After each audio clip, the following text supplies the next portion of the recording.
Channel. ఎప్పటిలాగానే ఈరోజు కూడా ఒక చక్కని కథతో మీ ముందుకు వచ్చాను. ఇంకా ఆలస్యం చేయకుండా కథలోకి వెళ్ళిపోదామా? శీర్షిక: జీరో నుండి హీరో ఈ ఒక్క శక్తితో. జీరో నుండి హీరో ఈ ఒక్క శక్తితో. జీవితంలో అన్నీ చేజారిపోతున్నాయని, అంతా అయిపోయిందని మీకు ఎప్పుడైనా అనిపించిందా? చేస్తున్న ఉద్యోగం లేదు, జేబులో డబ్బు లేదు, నెత్తిన మోయలేని అప్పులు. చుట్టూ ఉన్నవాళ్లేమో చిన్న చూపు చూస్తున్నారు. సరిగ్గా ఇలాంటి పరిస్థితుల్లోనే చిక్కుకున్నాడు రమేష్ అనే ఒక కుర్రాడు. అతని జీవితం ముగిసిపోయిందని అందరూ అనుకున్నారు. కాని కిందపడిన కెరటంలా మళ్లీ పైకి లేచి జీరో నుండి హీరోగా ఎలా ఎదిగాడో చెప్పే ఈ స్ఫూర్తివంతమైన కథను చివరిదాకా చూడండి. ఎందుకంటే ఈ కథలో మీ జీవితాన్ని కూడా మార్చేయగల ఒకే ఒక్క శక్తి గురించి చెప్పబోతున్నాను. మనలో చాలా మందిలాగే రమేష్ కూడా హైదరాబాద్లో ఒక సాధారణ మధ్యతరగతి కుర్రాడు. అతని కలలు కూడా చాలా సింపుల్. ఓ మంచి ఎంఎన్సీ కంపెనీలో సాఫ్ట్వేర్ ఉద్యోగం, నెలకు ఓ 60,000 జీతం, అమ్మానాన్నలను బాగా చూసుకోవాలి, సొంతంగా ఒక ఇల్లు, కారు. అంతే. అనుకున్నట్టే కష్టపడి చదివాడు, క్యాంపస్ ప్లేస్మెంట్లో ఉద్యోగం సంపాదించాడు. జీవితం హాయిగా గడిచిపోతోంది. స్నేహితులతో సరదాలు, కుటుంబంతో సంతోషాలు అన్నీ ఉన్నాయి. ప్రతి నెల జీతం పడగానే అందులో కొంచెం దాచుకుని మిగిలిన డబ్బుతో అమ్మానాన్నలకు కావాల్సినవి కొనిస్తూ వాళ్ల కళ్లలో ఆనందం చూసి మురిసిపోయేవాడు. అంతా తను అనుకున్నట్టే జరుగుతోందని సంబరపడ్డాడు. అతని జీతం చూసి బ్యాంకులు క్రెడిట్ కార్డులు, లోన్లు ఇస్తామంటూ వెంటపడ్డాయి. మొదట వద్దనుకున్న స్నేహితుల మాటలతో ఇంకాస్త మెరుగైన లైఫ్ కోసం కారు లోన్ తీసుకున్నాడు. లు కట్టడం పెద్ద భారంగా అనిపించలేదు. అంతా సాఫీగానే సాగిపోతోంది. భవిష్యత్తు బంగారంగా కనిపించింది. తన ప్రయాణం సక్సెస్ఫుల్గా మొదలైంది. ఇక వెనక్కి తిరిగి చూసే పనే లేదని రమేష్ బలంగా నమ్మాడు. కాని తను ఒకటి తలిస్తే విధి మరొకటి తలచిందని రమేష్కు అప్పుడు తెలియదు. విధి అతని కోసం ఒక కఠినమైన పరీక్షను సిద్ధం చేసిందన్న విషయం అతను ఊహించనేలేదు. ఒకరోజు మామూలుగానే ఆఫీస్కు వెళ్లిన రమేష్కు ఊహించని షాక్ తగిలింది. ప్రపంచవ్యాప్తంగా వస్తున్న ఆర్థిక మాంద్యం దెబ్బకు కంపెనీ చాలామందిని తీసేస్తోందని తెలిసింది. ఆ లిస్టులో తన పేరు కూడా ఉందని తెలిసి రమేష్ ప్రపంచం ఒక్కసారిగా తలక్రిందులైనట్టు అనిపించింది.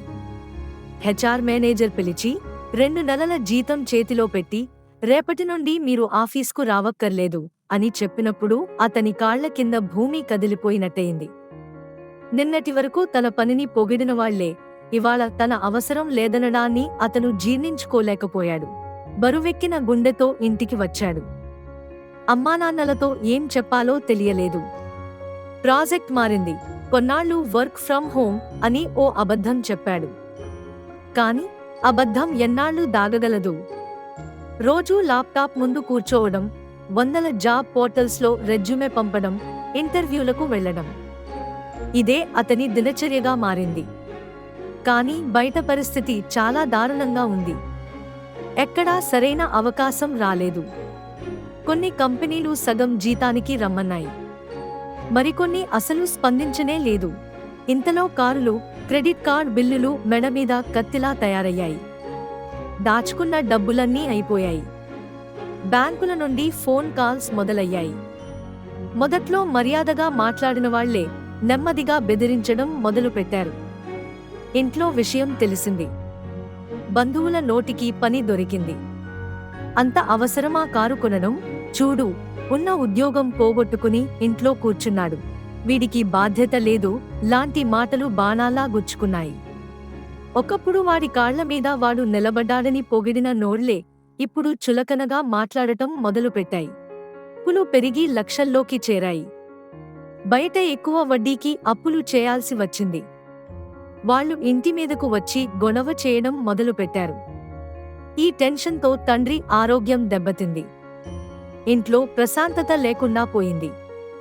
రమేష్ తీవ్రమైన డిప్రెషన్లోకి వెళ్లిపోయాడు.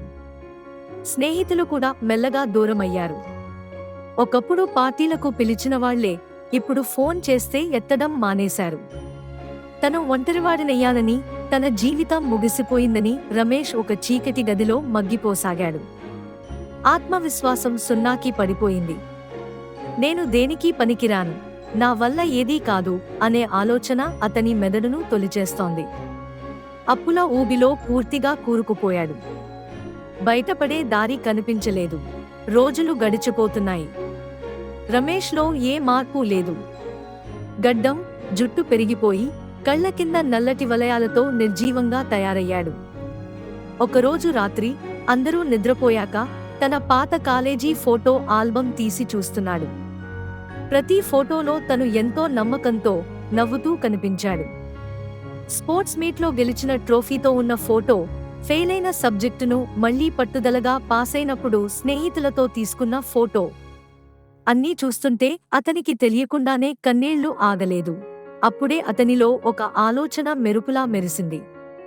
ఆ రోజు ఫెయిల్ అయినప్పుడు జీవితం అయిపోయిందనుకోలేదే, మళ్లీ ప్రయత్నించి పాసయ్యాను. కాలేజీలో ఎన్నోసార్లు ఓడిపోయినా గెలుస్తాననే నమ్మకంతో మళ్లీ పాల్గొన్నాను. మరి ఇప్పుడు ఎందుకు ఇలా అయిపోయాను? ఉద్యోగం పోయింది, అప్పులు పెరిగాయి. అంతేకాని నేను పోలేదుగా. నా తెలివి పోలేదు, నా చేతులు, కాళ్ళు, ఆలోచించే మెదడు అన్నీ నా దగ్గరే ఉన్నాయి కదా.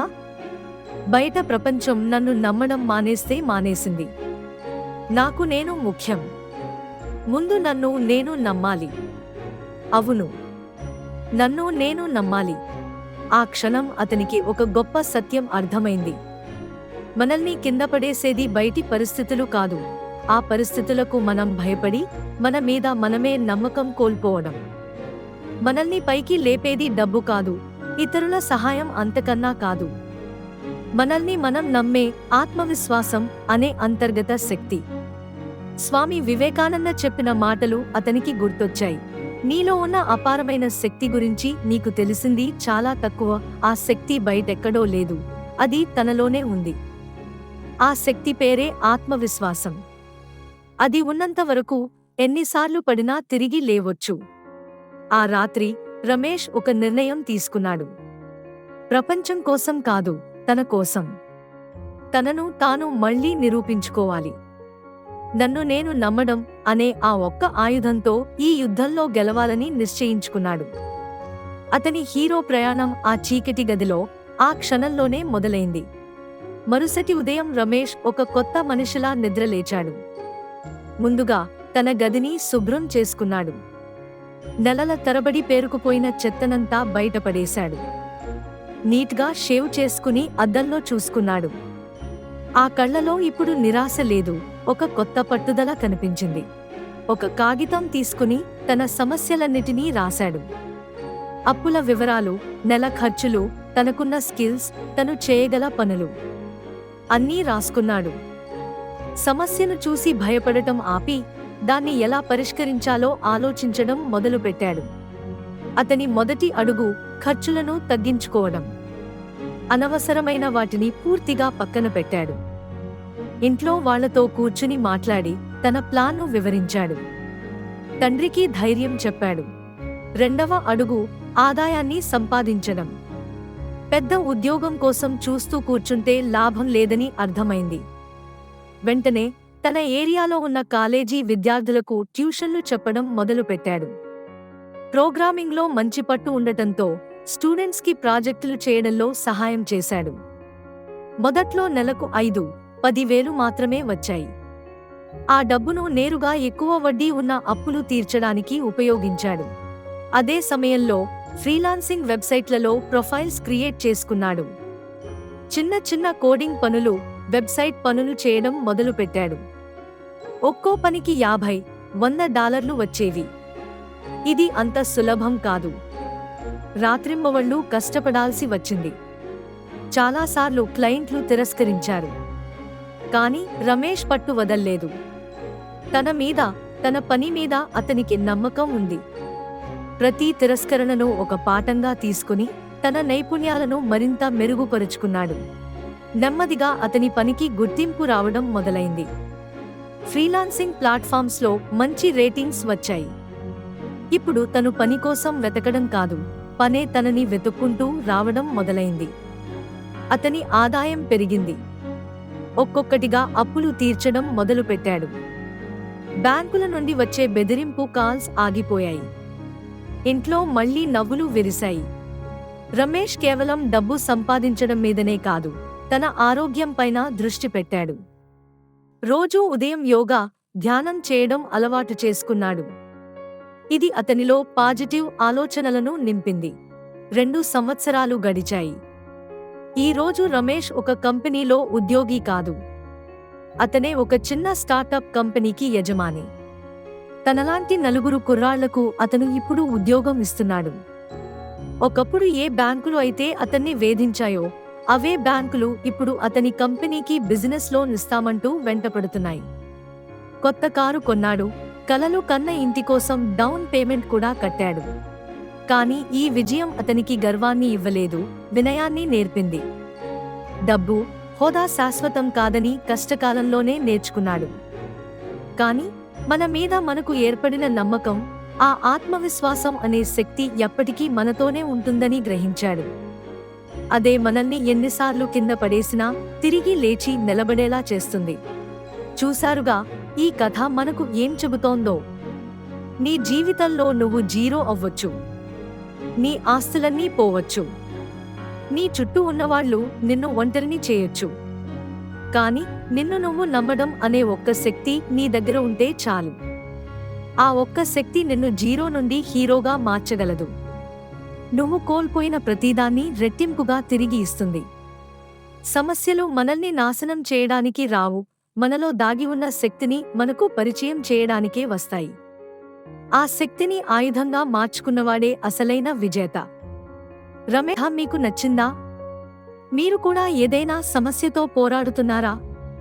అయితే గుర్తుంచుకోండి, ఆ సమస్య నుండి మిమ్మల్ని బయటపడేసే శక్తి మీలోనే ఉంది. ఇతరుల సహాయం కోసం చూడకండి.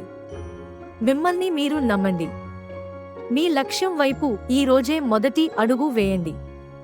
ఆ అడుగు చిన్నదే కావచ్చు, కానీ 1000 మైళ్ల ప్రయాణం కూడా ఒక్క అడుగుతోనే మొదలవుతుంది. ఈ కథ మీకు కనెక్ట్ అయితే ఈ వీడియోను లైక్ చేయండి. స్ఫూర్తి కోసం ఎదురుచూస్తున్న మీ స్నేహితులతో షేర్ చేసుకోండి.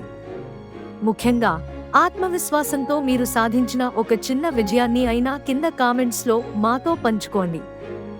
ఇలాంటి మరిన్ని స్ఫూర్తిదాయకమైన కథల కోసం మా ఛానల్కు సబ్స్క్రైబ్ చేసుకోవడం మర్చిపోకండి. గుర్తుంచుకోండి, మీ జీవితానికి హీరో మీరే. ఆ సినిమా ఎప్పుడు మొదలవ్వాలి, ఎలా ముగియాలి అనేది మీ చేతుల్లోనే ఉంది.